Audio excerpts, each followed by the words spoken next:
Hey, what's up? My name is Darren from Singapore and I am gonna be your next food hero.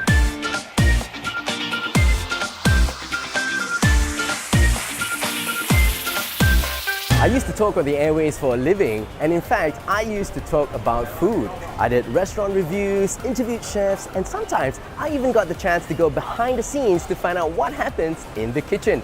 And since then, I now own and operate 2 restaurants where I come up with interesting food concepts and curate the menus together with my team of chefs. I love food, I love talking about food, and I can't wait to get started.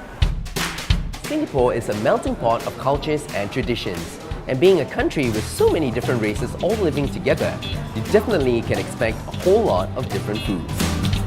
So today, I'm going to be talking about bak kut teh, one of the most popular dishes here in Singapore, and introduce to you one of my favorite go-to places for this traditional bowl of pork rib soup right here at Rangoon Road at a place known as Founders Bak Kut Teh.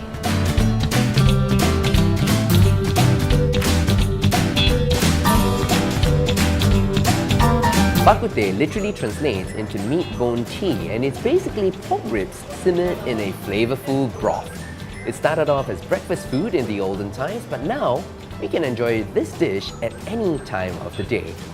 So right now we're going to be trying out the Teochew version that comes in a soup that is lighter in color, slightly more peppery, and with a generous amount of garlic. 小弟，你的蛋鹅、油条、排骨、肉骨。 来，37块2。安迪，等一下我，等一下我再拍戏。When ordering bak kut teh, I always like to add on some side dishes of salted vegetables, fried dough fritters, as well as a fragrant serving of garland chrysanthemum leaves that is more commonly referred to as tang o.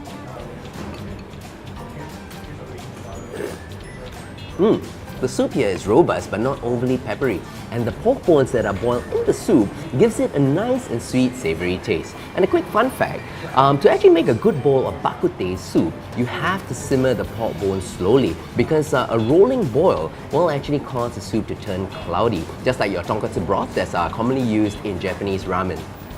Now, a good bowl of bak kut teh is one that uses fresh pork ribs so that you don't have the refrigerator taste that comes with frozen pork. And it's a delicate process because you have to ensure that the cooking time is long enough for the flavors of the soup and spices to seep into the meat, but yet balancing it at the same time to ensure that the meat is not overcooked and dry. And taste-wise,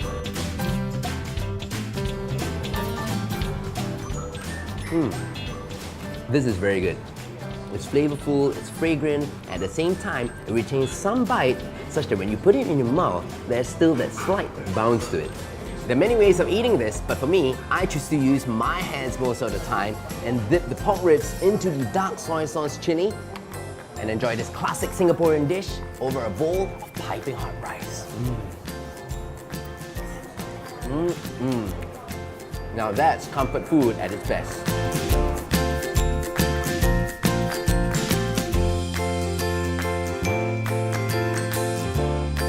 So for more awesome food adventures, choose me, and I'll bring you on a gastronomical journey you won't forget. This is Darren, signing off.